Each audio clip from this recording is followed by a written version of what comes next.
वापिस आता है। हमने इस प्रकार की बेशर्मी हमारे जीवन में नहीं देखी। मित्रों, 15 साल में बिहार हर प्रकार की एडमिनिस्ट्रेटिव तरीके से, देश में योगदान की दृष्टि से और मौकों की दृष्टि से, सभी दृष्टि से पिछड़ गया। बिहार में जो बड़ी बड़ी इंडस्ट्रियां आजादी के वक्त लगी थी, बड़े बड़े कल कारखाने चलते थे, वो धीरे धीरे धीरे बिहार छोड़कर जाने लगे। व्यापारी भी पक कर गए, व्यापार भी पक कर गया और बिहार के अंदर नितांत अव्यवस्था का शासन 15 साल तक दिखा। वो 15 साल का शासन बिहार को करीब आधी सदी तक पीछे धकेलने का काम किया और वो ही जंगल राज फिर नए कपड़े पहनकर, नए चेहरे लेकर, नए स्वरूप में बिहार का जनादेश लेने के लिए आज बिहार की जनता के सामने खड़े। मैं पूछना चाहता हूं, लालू एंड राहुल कंपनी को, कि एक जमाने में बिहार में 6 चरण में चुनाव होता था, अब बिहार में 2 चरण में चुनाव हो रहा है, तो पहले 6 चरण में भैया क्यों करना पड़ता था? 6 चरण में इसलिए करना पड़ता था कि इतनी सारी सुरक्षा की व्यवस्था ही नहीं हो पाती थी, और अब 2 चरण में इसलिए करना पड़ता है कि बिहार सुरक्षित हो चुका है। बिहार के ढेर सारे जिलों में 2 घंटा पहले मतदान समाप्त कर दिया जाता था। पटना के अंदर मतदान शाम को 5 बजे तक होता था और नक्सल बेल्ट के अंदर मतदान 3 बजे समाप्त कर दिया जाता था। हमने तो मांग की है, शायद सालों के बाद, दशकों के बाद पहला चुनाव होगा जो पूरे बिहार में शाम को 5 बजे तक होगा, क्योंकि नक्सलवाद समाप्त हो चुका है। बिहार के एक भी थाने में अब नक्सलियों की तूती नहीं बोलती। धीरे धीरे धीरे 20 साल के नीतीश कुमार के शासन में और 11 साल की डबल इंजन सरकार ने, मोदी जी और नीतीश जी की जोड़ी ने बिहार को अपनी खोई हुई सभी गरिमा सैन पुनः लौटाने का काम किया है। और अब बिहार तैयार है आगे बढ़ने के लिए। बिहार तैयार है देश की राजनीति, देश के अर्थतंत्र, देश की शिक्षा व्यवस्था और देश की कृषि व्यवस्था में अपना पुराना स्थान प्राप्त करने के लिए। और मैं मानता हूं कि बिहार ये कर सकता है, क्योंकि यहां देश भर का आर्थिक विकास का अगर एनालिसिस करते हैं तो पूंजीपति चाहे कोई भी हो, भारत में बने उत्पाद के अंदर हमारे बिहारी भाई के पसीने की महक है। मेहनत कश इंसान भी है, पानी भी है, फर्टाइल लैंड भी है और बुद्धिमत्ता भी है। जरूरत सुशासन की थी और ये 20 साल जो नीतीश बाबू को मिले और 11 साल नीतीश जी और मोदी जी को मिले, इसके अंदर लालू के 15 साल के जंगल राज की सभी प्रकार की बुराइयों को समाप्त करने का काम हमने किया है। मगर मित्रों, कोई एक बड़ा गड्ढा किसी ने बनाया है तो गड्ढा भरने में कहीं से मिट्टी लाकर आप डालते जाओगे और भूमि के समकक्ष बना दोगे। तो इससे मकान बन जाएगा क्या? इमारत तो नहीं बनती ना, गड्ढा भरा है। ये 20 साल में 15 साल का वो गड्ढा भरने का काम हुआ है। ये 21वें साल से 25वां साल इमारत बनाने का काम है, बिहार को आगे बढ़ाने का है, विकसित बिहार बनाने का काम। ये कालखंड बहुत महत्वपूर्ण कालखंड है। बिहार के मतदाताओं को मैं बताने आया हूं कि लालू जी को हटाने के बिहार के जनादेश से बड़ा जनादेश फिर एक बार लालू को रोकने का सिद्ध होने वाला है, क्योंकि बिहार अब द्रुत गति से आगे बढ़ने के कृत निश्चयी हो चुका है। फिर से एक बार एक गति को कोई डिरेल न कर दे, उसकी जिम्मेदारी बिहार के विशेषकर ये बुद्धिजीवी वर्ग जो मेरे सामने बैठा है, आपसे अपेक्षा आपके वोट की तो है ही। इसकी विनती करने के लिए ही मैं आया हूं, परंतु आपसे अपेक्षा है कि पूरे बिहार के जनमानस का आप लोग मार्गदर्शन करिए, जिसके लिए आप सक्षम हो।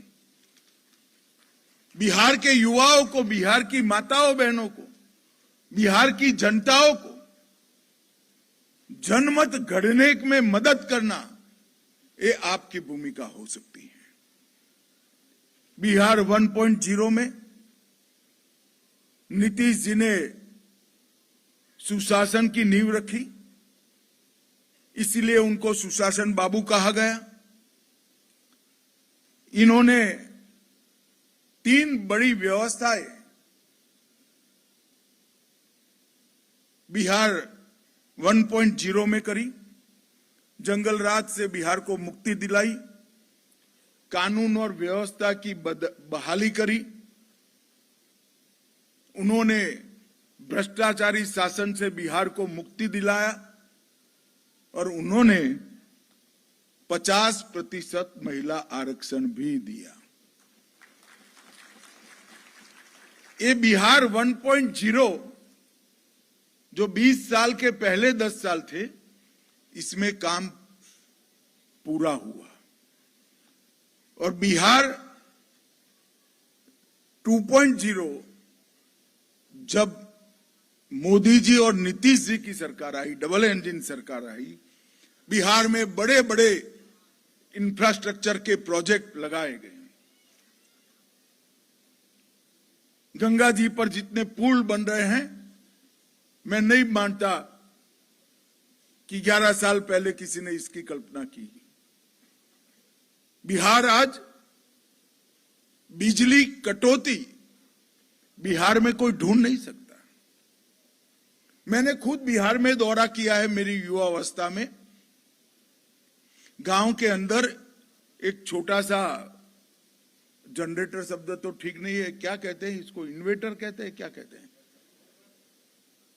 वो लेकर कोई दुकान लगाकर बैठता था। छोटी मोटी चीज चार्ज करानी है तो वहां पहुंचना पड़ता था। मोबाइल आए तो सभी मोबाइल का चार्जिंग वहीं होता था। इसकी दुकानें लगती थी, व्यापार था, क्योंकि गांव में बिजली घरों में थी ही नहीं। बिहार 2.0 में बड़े बड़े इंफ्रास्ट्रक्चर के प्रोजेक्ट तो बने, गंगा पर अनेक पुल बने, बरौनी रिफाइनरी का विस्तार भी हुआ, बिहटा ड्राई पोर्ट भी बना, बोध गया में IIM बना, भागलपुर में IIIT बना, दरभंगा में एम्स बना, 4 नए एयरपोर्ट बने। इसके अलावे भी हजारों किलोमीटर नए रोड बनाए गए, जिससे कई जगह पर पटना की कनेक्टिविटी घंटों में बदल दी गई, और इसने बिहार के विकास को एक नई दिशा दी। ये काम बिहार 2.0 में हुआ। और मित्रों, अब समय है बिहार 3.0 का। अगर आप एक बार फिर से इस जंगल राज को रोक देते हैं, तो मैं बिहार की जनता को याद कराने आया हूं, मोदी जी का वादा बताने आया हूं। हम उद्योग युक्त बिहार बनाएंगे। बिहार के अंदर रोजगारी ये बहुत बड़ी समस्या है। इन्वेस्टमेंट, स्टार्टअप, बड़े बड़े डेटा सेंटर, बड़ी बड़ी सॉफ्टवेयर बनाने की व्यवस्थाएं, कंपनियां, क्योंकि बिहारी युवा में सबसे ज्यादा बुद्धिमत्ता है, पूरी दुनिया मानती है।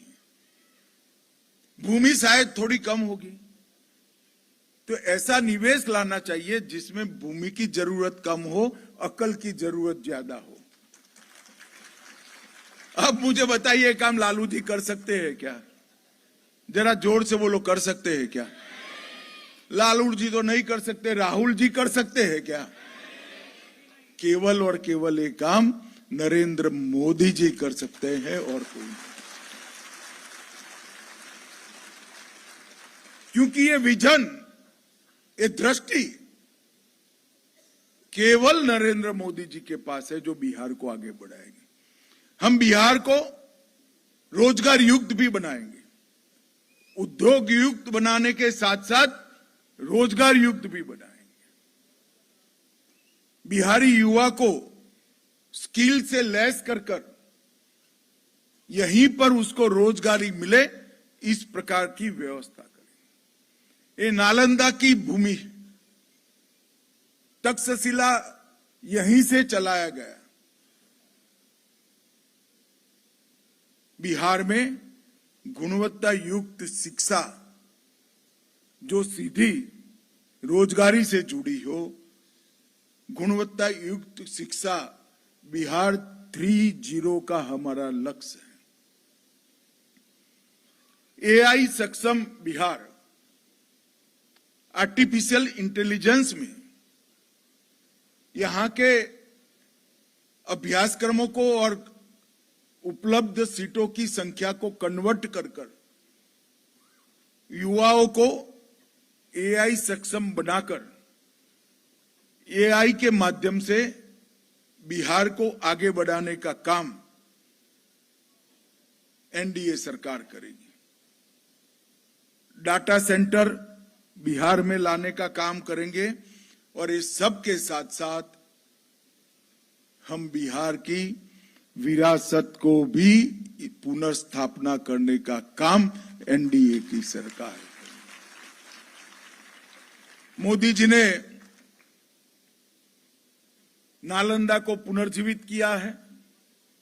हम चाहते हैं यही भूमि पर फिर से एक बार हजारों सालों के बाद विश्व भर के विद्यार्थी यहां पढ़ने आए, और ये व्यवस्था हो सकती है, इसमें कोई अजूबा नहीं है। करने का मादा चाहिए। मित्रों, पलायन मुक्त बिहार, बाढ़ मुक्त बिहार, इस बजट में जो मोदी जी ने कोसी और नेपाल से आने वाली सभी नदियों के बाढ़ के प्रबंधन के लिए जो व्यवस्थाएं घोषित की है, ये व्यवस्था पूरी होते ही हजारों करोड़ रुपया बिहार का हर साल जो बाढ़ में तबाही में चला जाता है, वो तो बचेगा ही बचेगा। बिहार के सूखे खेतों में कोसी का पानी इरिगेट होकर भी आएगा। और ये तो हमारा कमिटमेंट ही है कि लालू राबड़ी फिर से नए चेहरे के साथ, नए कपड़ों के साथ जंगल राज लाना चाहते हैं। मुझ पर विश्वास करना, जंगल राज बिहार को कभी छू नहीं पाएगा। इसकी व्यवस्था एनडीए सरकार। बिहार 3.0 का मतलब है हर घर में अवसर, और बिहार का विकास पूरे पूर्वी भारत का विकास का कारण बनेगा, पूरे पूर्वांचल का विकास का कारण बनेगा, और बिहार फिर से एक बार भारत का ग्रोथ इंजन बने। इस दिशा में हम आगे बढ़ेंगे। और मित्रों, इसलिए हमें फिर से एक बार आपका आशीर्वाद चाहिए, आपका जनादेश चाहिए।